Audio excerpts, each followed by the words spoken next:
नमो राघवाय। बंधु, आजकल लोग श्रीमद् भगवत गीता शास्त्र के सार के बारे में चर्चा करते हैं, जबकि श्रीमद् भगवत गीता स्वयं में ही एक सार है।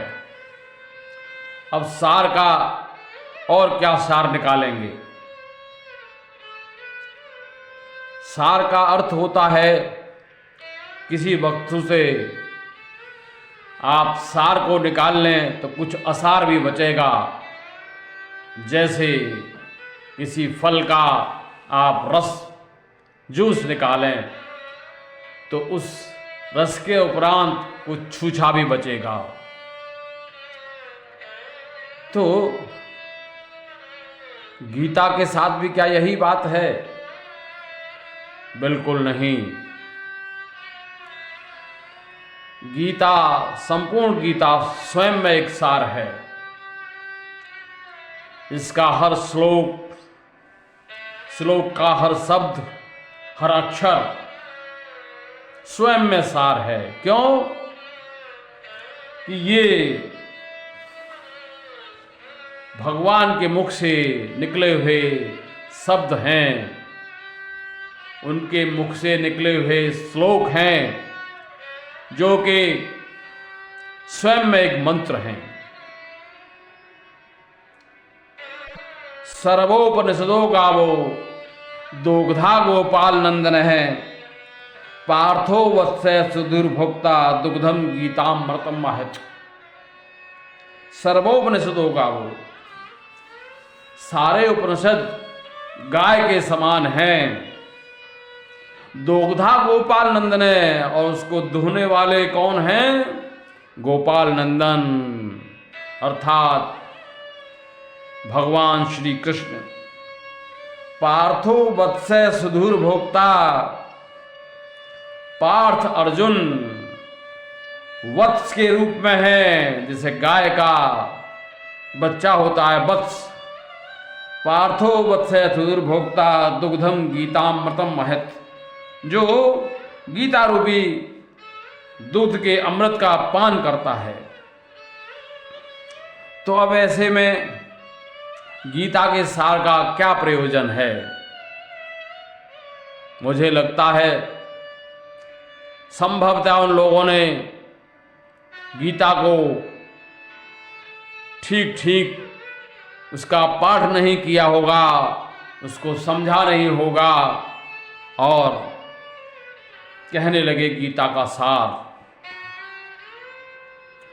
ये भी देखा गया है कि बहुत से उपदेशक दृष्टांत देते हुए और उसका टाइटल रख दिया गीता का सार, या कहने लगे गीता के इतने विचार आप प्रतिदिन आप पढ़िए। गीता का ये सार है, ये कहना गलत है। गीता स्वयं में सार है, संपूर्ण गीता ही सार है, उसमें कुछ भी छोड़ने लायक नहीं है। ये अलग बात है आपके पास समय अभाव है तो आप एक अध्याय का पाठ करें, अथवा तो एक श्लोक का पाठ करें, और उस श्लोक को ठीक ठीक अपने हृदय में धारण कर लें, तो अत्युत्तम है। देखिए, गीता के संबंध में अनेक विद्वानों ने, संत महात्माओं ने टीकाएं लिखी हैं, लेकिन उन्होंने सार नहीं लिखा। गीता का सार नहीं हो सकता, गीता का महात्मा हो सकता है। महात्मा मतलब उसका महत्व, उसकी आवश्यकता, उसकी प्रासंगिकता। ये तो संभव है कि गीता कितना प्रासंगिक ग्रंथ है, लेकिन ये कहना कि ये गीता का सार ये अनुचित है, ये मानने योग्य नहीं है। बहुत ही श्रेष्ठ संत हुए हैं। ब्रह्मलीन स्वामी राम सुखदास जी और जयदयाल गोयंतका गीता प्रेस गोरखपुर से जिन्होंने गीता का प्रकाशन किया है, ऐसे संतों ने भी गीता का सार नहीं लिखा। हाँ, गीता का महात्म्य अवश्य लिखा है। महात्म्य का मतलब है कि गीता इतना महत्वपूर्ण ग्रंथ है। स्वामी राम सुखदास जी कहते हैं, श्रीमद् भगवत गीता की महिमा अगाध और असीम है। यह भगवत गीता ग्रंथ प्रस्थान त्रय में माना जाता है। मनुष्य मात्र के उद्धार के लिए 3 राजमार्ग प्रस्थान त्रय नाम से जाने जाते हैं। एक वैदिक प्रस्थान है जिसको उपनिषद कहते हैं, एक दार्शनिक प्रस्थान है जिसको ब्रह्म सूत्र कहते हैं, और एक स्मार्ट प्रस्थान है जिसको भगवत गीता कहते हैं। उपनिषदों में मंत्र हैं, ब्रह्म सूत्र में सूत्र हैं, और भगवत गीता में श्लोक हैं। भगवत गीता में श्लोक होते हुए भी भगवान की वाणी होने से ये मंत्र रूप हैं। इन श्लोकों में बहुत गहरा अर्थ भरा हुआ होने से इनको सूत्र भी कह सकते हैं। उपनिषद अधिकारी मनुष्यों के काम की चीज है और ब्रह्मसूत्र विद्वानों के काम की चीज है, परंतु भगवत गीता सभी के काम की चीज है। अर्थात ये देश काल से ऊपर उठकर है, हर स्थान हर समय में प्रासंगिक है। ये इतने ही प्रासंगिक भारत में है, उतने ही भारत के बाहर भी है। इसीलिए गीता ग्रंथ एक सर्वमान्य ग्रंथ है। संपूर्ण विश्व में इसको मान्यता प्राप्त है। अब कुछ आधे अधूरे ज्ञान, अधकचरे ज्ञान के आधार पर गीता का सार बताने लगते हैं। तो मेरा कहने का आशय यह है कि गीता का सार नहीं हो सकता, गीता का महात्म्य हो सकता है। महात्म्य कहा गया है, गीता शास्त्रविदं पुण्यम यह पठेत प्रियतो बमान विष्णु पदम अवाप्नोति भय शोकाद विवर्जित है। भय शोकाद विवर्जित है। गीता शास्त्रविदं पुण्यम यह पठेत प्रियतो बमान विष्णु पदम अवाप्नोति भय शोकाद विवर्जित है। इसके पढ़ने मात्र से भय और शोकों का निवारण हो जाता है। देखिए, मनुष्य मात्र में सबसे बड़ा जो क्लेश है वो भय है। शांताकारं भुजगशयनं पद्मनाभं सुरेशं विश्वाधारं गगन सदृशं मेघवर्णं शुभांगं लक्ष्मीकान्तं कमलनयनं योगभिर्ध्यानगम्यं वंदे विष्णुं भवभयहरं।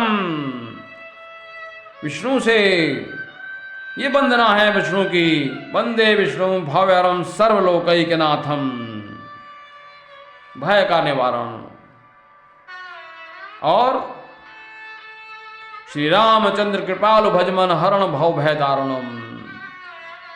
इस संसार के दारुण भय से मुक्ति चाहता है साधक, तो गीता शास्त्रविदं पुण्यम यह पठेत प्रेतो बमान विष्णु पदम अवाप्नोति भय शोकाद विवर्जित है। गीताध्ययनशीलस्य प्राणायाम परश्च नैव सन्ति पापानि पूर्व जन्म कृतानि च। जो गीता का अध्ययन करने वाले हैं, गीताध्ययनशीलस्य प्राणायाम परश्च नैव सन्ति पापानि पूर्व जन्म कृतानि च, पूर्व जन्मों के कर्मों के पापों से मुक्ति हो जाती है। ऐसा है ग्रंथ महान, यह गीता का ज्ञान। कितनी अच्छी बात कही, मल निर्मोचनम पुंसाम जल स्नानम दिने दिने, शगत गीताम भज स्नानम संसार मलनाशनम। जिस प्रकार से हम लोग अपने शरीर को स्वच्छ करने के लिए जल स्नानम दिने दिने, दिन प्रतिदिन जल से स्नान करते हैं, अपने शरीर के मल को हटाते हैं, शगत गीताम भज स्नानम संसार मलनाशनम, गीता रूपी पवित्र जल से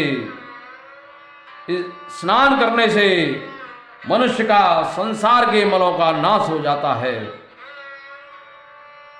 गीता सुगीता कर्तव्या के मन नहीं सात विस्तरई, या स्वयं पद्मनाभस्य मुख पद्माद विनश्रिता। गीता क्या है? गीता सुगीता ये करने योग्य है, सुगीता है, अर्थात गीता जी को भली प्रकार पढ़कर अर्थ और भाव सहित अंतःकरण में धारण कर लेना ही मुख्य कर्तव्य है। तो इसमें सार की कोई आवश्यकता नहीं है। संपूर्ण गीता का अध्ययन करिएगा, संपूर्ण गीता का पाठ करिएगा, कंठस्थ करिएगा। इसमें ये तो स्वयं में एक सार है। अब सार में से क्या सार निकालेंगे आप? रस में से रस निकालेंगे तो ये अनुचित है। या स्वयं पद्मनाभस्य मुख पद्माल वनश्रिता, ये भगवान विष्णु के मुखारविंद से निकली हुई है। तो जो भगवान के मुख से निकले हुए शब्द हैं वो सब अपने में ब्रह्म वाक्य जनार्दनम, ब्रह्म के वाक्य हैं। उसमें कुछ भी ऐसा नहीं है जो असार हो, वो सारा ही सार है। तो मैं फिर ये कहूँगा, जो लोग गीता का सार बताते हैं वो अनर्थ कर रहे हैं। गीता स्वयं में एक सार है। गीता के बारे में हर अध्याय के बाद आप देखेंगे, हर अध्याय के बाद ओम तत्सद इत श्रीमद् भगवद गीता उपनिषत्सु ब्रह्म विद्यायाम योग शास्त्रे श्री कृष्णार्जुन संवादे, जो भी योग है उसका नाम लेते हुए और अध्याय का समापन होता है। ये उपनिषदों का सार है, ब्रह्म विद्या है, योग शास्त्र है। तो इसमें कुछ भी ऐसा नहीं है कि जिसमें से हम कहें ये सार है और ये असार है, सारा ही सार है। तो ये कहना सर्वथा अनुचित है कि ये गीता का सार है। कुछ ऐसे उपदेशात्मक उपदेशों को कहकर और कह दिया कि साहब ये गीता का सार है। लोगों को, भूले भाले लोगों को मूर्ख बनाना है, ये मूर्खता ही है। गीता सुगीता कर्तव्या के मन नहीं साथ विस्तरई, या स्वयं पद्मनाभस्य मुख पद्माद विनश्रिता। ये हमारे लिए कर्तव्य है। गीता का पाठ और शास्त्रों से के विस्तार से हमें क्या लेना देना। गीता सुगीता कर्तव्या के मन नहीं साथ विस्तरई। और आगे कहा, भारतामृत सर्वस्वम विष्णोर वक्ताद विनश्रितम, गीता गंगोदकम पीत्वा पुनर्जन्म विद्यते। इस गीता रूपी गंगोदक, गंगा जल, ये गीता रूपी गंगोदक पीने से पुनर्जन्म विद्यते, व्यक्ति का पुनर्जन्म नहीं होता। पुनरप जननम पुनरप वर्णम पुनरप जननी जठरे शयनम, ये नहीं होना कि बार बार जन्म लेना, बार बार मरना, इससे मुक्त हो जाता है प्राणी मात्र। गीता गंगोदकम पीत्वा पुनर्जन्म विद्यते। सर्वोपनिषदो गावो दुग्धा गोपाल नंदन है, पार्थोपस्थ सुदुर्भोक्ता दुग्धम गीतामृतम महत। सारे उपनिषद गाय के रूप में हैं, दुग्धा गोपाल नंदन है। भगवान श्री कृष्ण गाय को दुहने वाले हैं, दुग्ध निकालने वाले हैं। और पार्थोपस्थ सुदुर्भोक्ता दुग्धम गीतामृतम महत, इस गीतामृत रूपी महत गीतामृत रूपी दुग्ध का पान करते हैं कौन? पार्थो वत्स अर्जुन। एकम शास्त्रम देवकी पुत्र गीतम, एको देवो देवकी पुत्र एव एको मंत्रस्य तस्य नामानि यानि कर्मापेकम तस्य देशवस्य सेवा। एकम शास्त्रम, एक ही शास्त्र है। क्या? देवकी पुत्र भगवान श्री कृष्ण का गीत, ये सुगीता, ये गीता।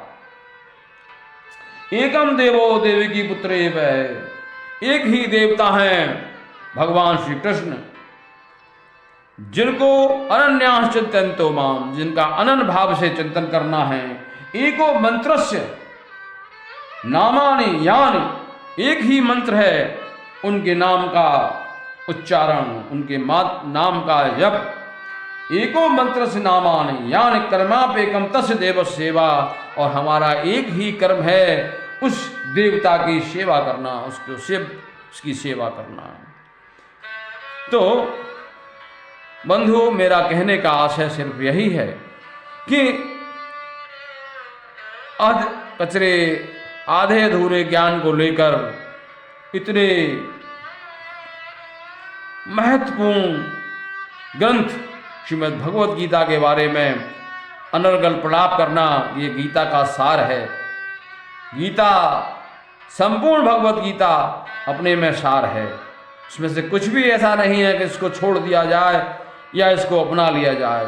एक एक शब्द, एक एक अक्षर, सारे के सारे सार ही हैं। अतः भ्रमित न हो, मूर्ख न बने, श्रीमद् भगवत गीता का पाठ जितना भी हो सके संभव वो करें, तो उससे हमारा कल्याण अवश्यंभावी है। ये गीता प्रश्नों का उत्तर देने वाली है। हमारी जितनी जिज्ञासाएं हैं, हमारी जितनी शंकाएं हैं, उनका सबका समाधान करने वाली है श्रीमद् भगवत गीता। इसलिए भ्रमित न हो, इसका कोई सार नहीं है। गीता स्वयं में एक सार है। श्रीमद् भगवत गीता को पढ़ें और अपने परिवार में, अपने परिवार के सदस्यों को प्रेरित करें कि वो गीता का अध्ययन करें। ये भी भ्रम है, बहुत से लोग सोचते हैं कि संभवतः गीता के ज्ञान से हमारे बच्चे या हमारे परिवार के सदस्य कहीं सन्यासी न हो जाएं। देखिए, अर्जुन कोई सन्यासी थोड़े ही थे। अर्जुन तो गृहस्थ थे ना, उनकी पत्नी थी, उनके बच्चे थे, और उन्होंने गीता को सुना और उस पर उन्होंने अमल किया। जब अंत में अर्जुन कहते हैं, नष्टो मोह स्मृति लब्ध्वा त्वत्प्रसादात् मयाच्युत स्थितो अस्मि गत संदेह करिष्ये वचनम तब। नष्टो मोह, मेरा मोह नष्ट हो गया है। मोह माने अज्ञान। नष्टो मोह स्मृति लब्ध्वा, और मैंने स्मृति को प्राप्त कर लिया है। त्वत्प्रसादात् मयाच्युत, हे अच्युत, हे कृष्ण, आपके प्रसाद से, तत्प्रसादात् मयाच्युत स्थितो अत्र, मैं अब स्वयं में संशय रहित होकर स्थित हूं। गत संदेह, सारे संदेहों से मैं अब परे हो गया हूं, संशय रहित हो गया हूं। स्थितो अस्म गत संदेह करिष्ये वचनम तब, अब मैं आपके वचनों का, आपकी आज्ञा का पालन करूंगा। तो ये है गीता, जो नष्टो मोह है, जो हमारे मोह को, हमारे ज्ञान को नष्ट कर देती है। तो ऐसा नहीं है कि साहब गीता का सार सुन लिया, होता क्या है। ये भी हम लोगों की थोड़ी सी कमजोरी है कि हम लोग सोचते हैं सार को ही ग्रहण कर लें, बाकी की चीज़ों से क्या हमारा लेना देना। हम फल न खा के उसका फल का रस का पान करें, जूस पिएं, फल को नहीं खाएं। लेकिन ये ऐसा फल है, इसमें कुछ छूचा है ही नहीं। ऐसा समझ लीजिए अंगूर, इसमें फेंकने के लिए कुछ है ही नहीं, सारा ही आपको खाना है। ये ऐसा फल है। तो ये कहना गलत है कि ये गीता का सार है। गीता का सार नहीं, गीता का महात्म्य कहिएगा, जिससे लोगों को गीता के प्रति एक उसको उसके ज्ञान के प्रति लोगों में एक प्रेरणा हो, उत्पन्न हो, उसको लोग ग्रहण करने की कोशिश करें। ऐसा नहीं कि गीता का सार सुन लिया और बस हमारा हो गया काम, नहीं। संपूर्ण गीता का अध्ययन ब्रह्मलीन स्वामी राम सुखदास जी कहते हैं, गीता के श्लोकों को अर्थ सहित पढ़ा जाए। प्रथम अध्याय से 18वें अध्याय तक के अंत तक, यत् योगेश्वर कृष्ण, वहां तक। उसके उपरांत फिर उल्टा पढ़ा जाए, यत् 18वें अध्याय के अंतिम श्लोक से, यत् योगेश्वरो कृष्ण यत्र पार्थो धनुर्धरे, वहां से लेकर अधर्म क्षेत्र कुरुक्षेत्र तक। अर्थात आप उलट पलट कर सब तरह से उसका जब अध्ययन करेंगे, कंठस्थ जब हो जाएगा, तो उसके जो जो जो जो अर्थ हैं श्लोकों के, वो आपको स्पष्ट हो जाएंगे। और जब अर्थ स्पष्ट होता है तभी शास्त्र का मर्म आप जान सकता है। तो ऐसा नहीं है कि साहब यही गीता का सार है। अस्तु, धन्यवाद, नमो राघवाय। फिर मिलेंगे। मेरा विचार आपको कैसा लगा ये आप कमेंट के माध्यम से बताने की कृपा करें, और मेरे इस चैनल को सब्सक्राइब करने की कृपा करें। अस्तु, धन्यवाद, नमो राघवाय।